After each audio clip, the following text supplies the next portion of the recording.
Olá pessoal, eu sou a Poli Lucena do canal Prof. Me Explica e na aula de agora você vai ver sobre os 5 sinais cardinais. Antes de continuar o vídeo, já deixa o seu like, se inscreva no canal, ative o sininho de notificações para não ficar de fora de nenhum vídeo publicado aqui no Prof. Me Explica. O que é a inflamação? A inflamação, então, nada mais é do que uma reação ou uma resposta a injúrias que possam estar acontecendo aí no seu corpo. De forma mais detalhada, a gente classifica ela como sendo uma reação dos tecidos vascularizados a um agente agressor que é caracterizada pela saída de líquido e de elementos do sangue para o interstício. Interstício é aquele local extracelular, ou seja, fora da célula.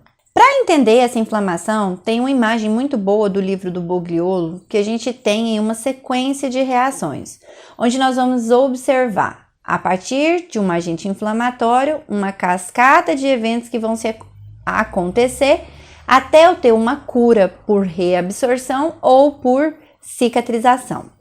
Então, para iniciar esse agente inflamatório, ele vai ser um fenômeno irritativo, responsável pelo reconhecimento dessa agressão.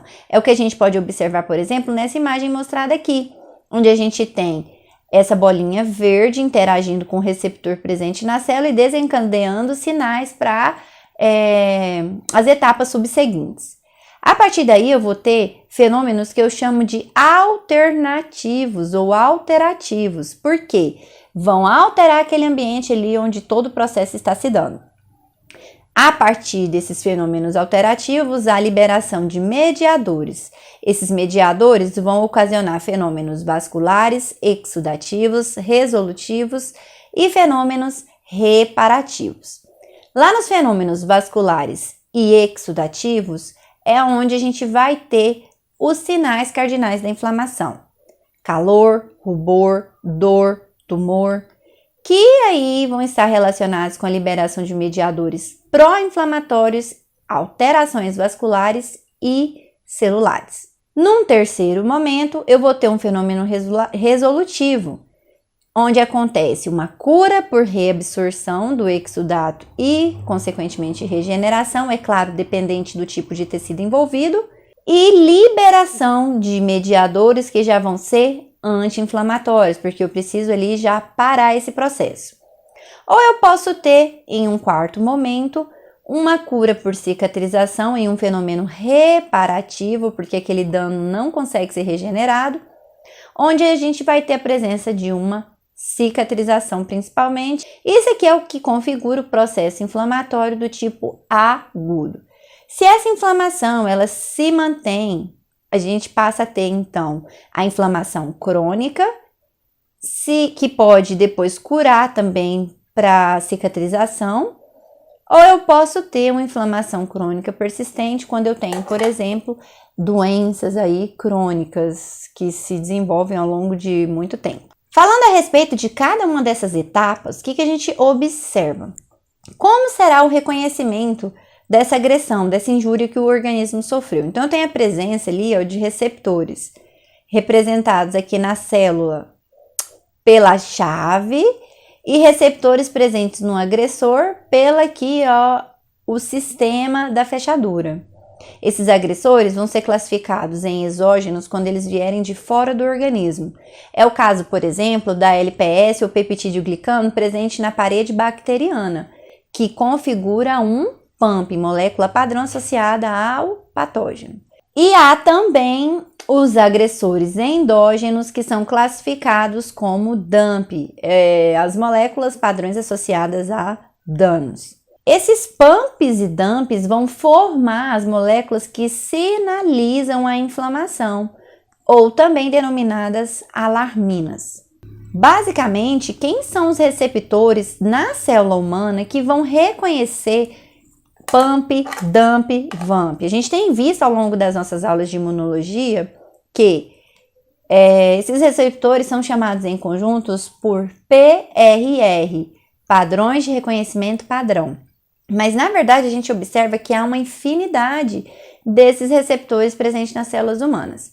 O primeiro deles são os receptores da família de Tu, ou semelhante a Tu, que nós denominamos como TLR, os receptores de família NOD, ou NLR, e os receptores da família RIG, ou RLR, dentre outros exemplos, é claro. Essa interação entre PAMP, PRR faz com que os mediadores químicos específicos para aquele evento sejam ativados após a gente ter uma injúria. Uma vez ativada essa célula, ela pode responder com moléculas que são ditas pró-inflamatórias e moléculas ditas anti-inflamatórias. As pró-inflamatórias vão estimular, enquanto as anti-inflamatórias vão inibir o processo de inflamação.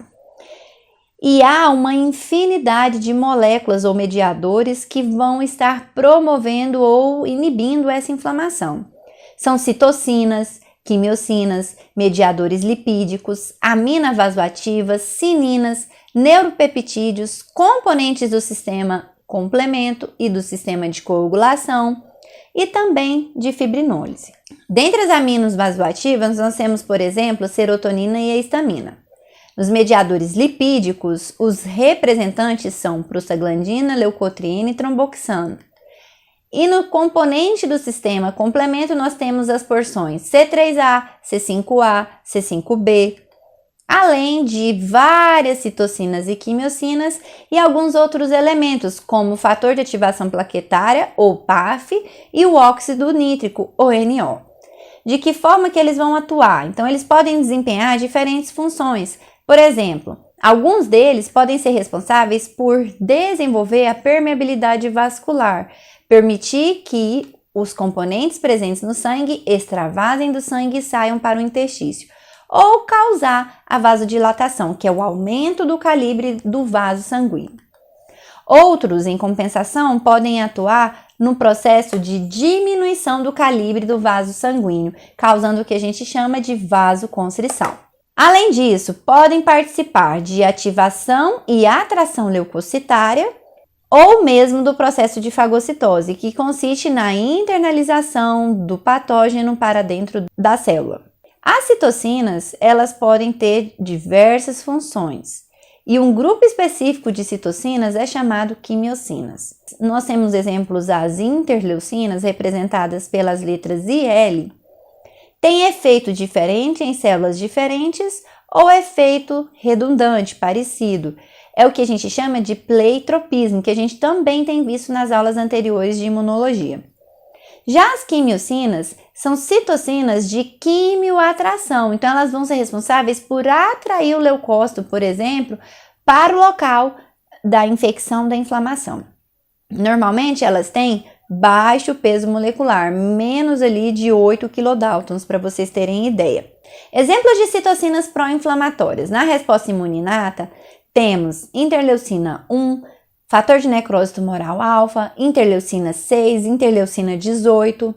Na resposta adaptativa, nós temos interleucina 17, interferon gama. Já entre as citocinas anti-inflamatórias, exemplos muito importantes são interleucina 10, TGF-beta e a interleucina 4. Quando essas células vêm passar do sangue para o tecido, elas vão sofrer um processo de migração leucocitária ou de apedese. Nesse processo, vai ser instaurado a inflamação aguda. Na inflamação aguda, a gente tem algumas características importantes. A primeira delas é a curta duração, ela vai durar ali de poucos minutos a algumas horas ou dias. Outro ponto importante é a exudação de plasma e proteínas para o interstício. Então, o líquido do sangue, a parte líquida do sangue, deixa o sangue e passa ali para o local da inflamação, causando muitas vezes um aumento de temperatura que a gente chama de calor. Um terceiro momento acontece a emigração leucocitária, que é a diapedese propriamente dita que a gente falou. E em uma fase aguda, em um evento agudo, geralmente há um predomínio de neutrófilo. Para quem não lembra, neutrófilo é aquela célula que vai ter vários núcleos, geralmente entre 3 a 5 núcleos, que podem acontecer com grande polimorfismo, e elas vão estar predominantes ali entre 24 horas mais ou menos do início da inflamação. Depois de cerca de 48 horas, ou seja, mais ou menos 2 dias, nós invertemos o predomínio celular. Então, passa a ter um predomínio de monócitos ou macrófagos ali no local da inflamação.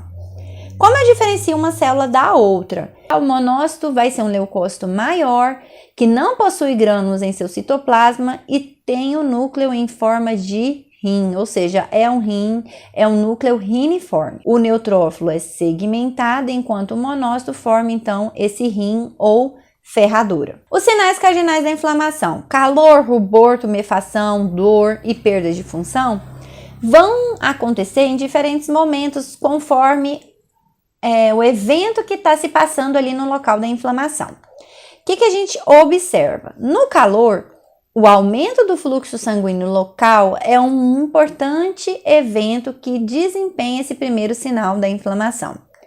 Para o rubor, a dilatação dos vasos sanguíneos permite que as hemácias saiam de forma passiva e ativa e causem um vermelhidão local.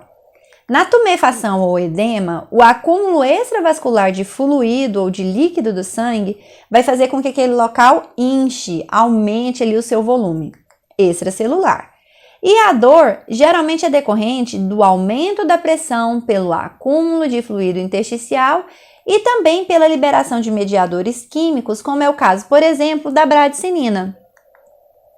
A perda de função, quando ele deixa de fazer a sua função, normalmente vai estar associada com o edema e com a dor. O edema, principalmente na articulação, vai ser um importante agente que impede a movimentação. Ambos, edema e dor, vão dificultar a realização da atividade local anatômica, o que pode sim culminar e ocorrer aí, favorecer a ocorrência da perda de função.